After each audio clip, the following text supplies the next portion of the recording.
Hey everyone, this is FireTv Richie coming to you live from my website firetvrichie.com and from my YouTube channel. Today I'm going to show you an unboxing of the new Fire TV stick with the Alexa remote and how to get started watching the apps. I'm going to try and make it as quick as possible. First, you want to open it up, pull the box out, and what you should have is a wireless dongle, a remote, batteries, a wall plug, and a USB cable, and a HDMI extender.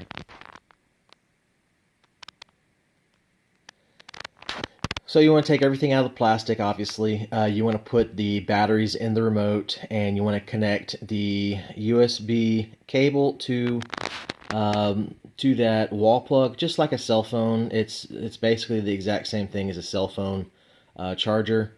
And depending on your TV, you may or may not want to connect all the way to the right that HDMI extender to the actual wireless dongle. Something different about the remote here is if you look very closely, you can see that the positives for the battery are both on the same side. So unlike other remotes, the two batteries, they don't go in opposite of each other. They go in the exact same way.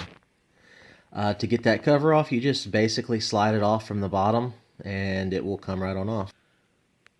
This is pretty self-explanatory. The USB end of the cable goes into the wall plug.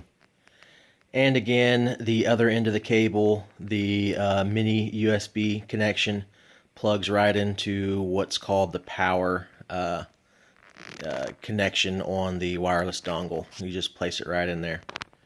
And some of you will, and some of you might not need to do this, but that wire, the HDMI extender may or may not need to be plugged in. It depends on the back of your TV.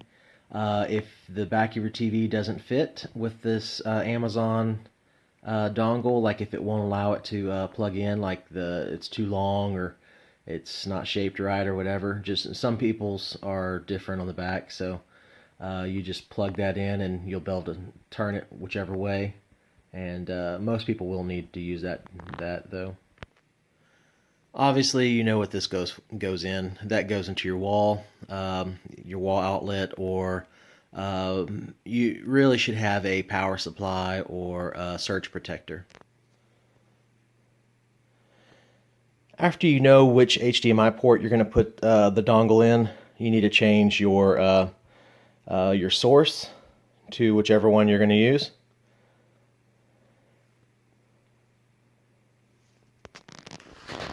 And to plug your dongle in, most of you know what an HDMI port is, but most of them will actually say HDMI 1, 2, 3 or whatever.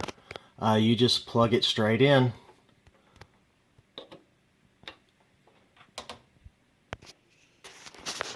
So Amazon Prime will begin to come up. For you, what you're going to have to do, and for me at the moment, is connect your remote. Your screen's not going to look like this because I'm already connected to the internet. But my remote just connected on its own. You can see this little notification down here saying new remote connected. If it doesn't do that automatically, you're going to have to hold the home button down, which is that center button, looks like a little house. Let me focus in real quick.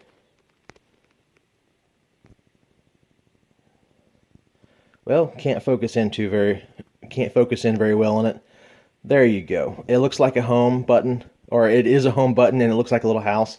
Hold that down for 10 seconds to a minute and a half. And since I'm already connected to the internet, I'm already having these pictures pop up and everything. But for you, you're not going to have that. It's gonna be saying it's searching for a network, and then once your remote's connected, you're going to be able to click on something called Network Settings.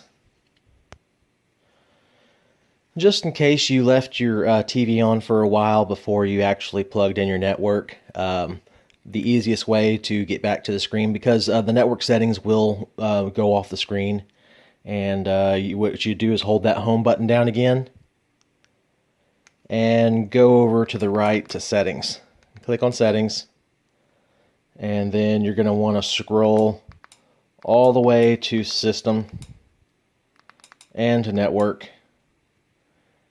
and there should be something that says rescan, and you find your network, and then you type in the password, and when you're all done you click connect, and it should connect. So once you're on this screen, where it says recent, it may or may not say that for you.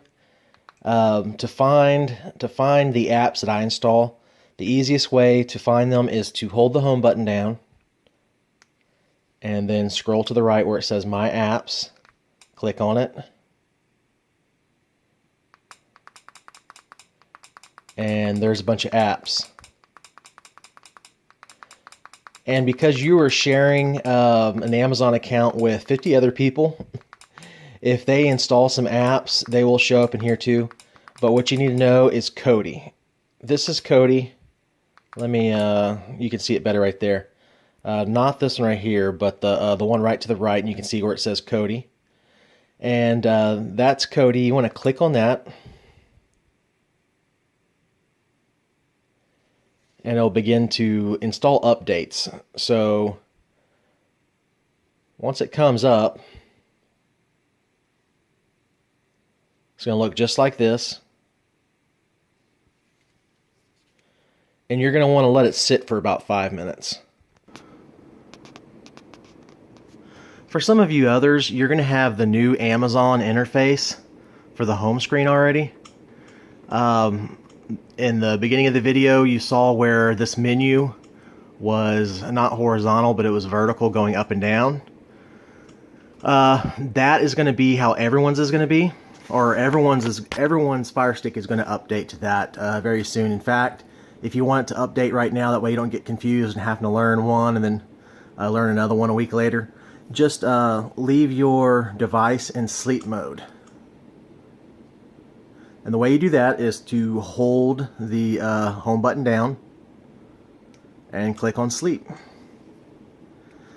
So you want to leave it in sleep mode for about 30-45 minutes and it should start updating. To find the apps on this one, same thing. You just hold the home button down and click on apps, and a whole list of apps will pull up. And if you want to know how to configure this particular page and have all the apps that I install move up to the very top, there is another video on my YouTube channel how to do that, but it's very easy. And just for those who have purchased the works, the apps that you're going to get is this one. That's Kodi, Mobdro, Movies HD, Swift Streams, SPCM or SPMC, which is something you really don't need to worry about at the moment unless you want to put your own add-ons inside of Kodi. That's another Kodi program. There's Showbox, Live TV Net, Terranium, and then a video player, another video player, mouse toggle, and the Aptoid store. One thing you want to remember never to do is to, in the Aptoid store, is to never update the Amazon store from here, and to never update Kodi, because it says there's an update for Kodi right now. It's at 16.1. You want to stay at 16.1. So you can update the MX player, anything else except for the Apple store, and not the Aptoid. The Apple store and Kodi are the ones you do not want to update. Okay, so once you're in Kodi and you've let it sit there and update for a little while, it's very self-explanatory. Clicking the left and the right key on your remote moves the main menu. And there's all different kind of options to go through and to play with and all kinds of stuff. System and add-ons, you're not going to really be in very much. Echo Wizard, you're not going to be in very much. Music, it has some stuff in there. I really don't even hardly go in that kind of stuff, but You can have as much fun as you want. It's your own device. On demand has your UFC finest right there in case you're a UFC fan, you want to watch the Saturday night fights. But most people are going to be here for the sports, the TV shows, and the movies, and live TV, which is in that TV guide. You click on that TV guide and it's going to update for about 5 minutes. Just click out again after it's done updating and go back in and you can use it. For movies, easiest way to go about looking for a movie is to just click down here on Exodus. And I have other videos on how to do this too. I'm just making it really quick. And then click on movies. And go all the way to the bottom and click search. And you can put the name of the movie in. And then you have all these other ways to search and help you find what you want to watch in case you don't know what you want to watch. Same thing with TV shows. Just go to Exodus, it's the main app. Click on TV shows. Say you want to watch the most popular. You want to find out what's the most popular. Click on Sherlock or whatever. You can click on any season because you can watch any episode. So click on season 3. And there's 3 episodes. This is a BBC series. They're an hour and a half long. You just click on one. It's going to pull up all these kind of providers. All those providers are links to watch it on. And as long as it says HD or 1080, you're good to go. You just click on it and it starts playing. If it doesn't play, go to the next one. To back out of this screen, you just hit the back button. It's right next to the home button. There you go. It looks like a little reverse button. There you go. That concludes this video. If you need to know more information about other applications that I put on there and all that kind of stuff, visit my YouTube channel or my website. My website is down at the moment, so visit my YouTube channel and there is a detailed instructions on each one and how to do updates and all that kind of stuff.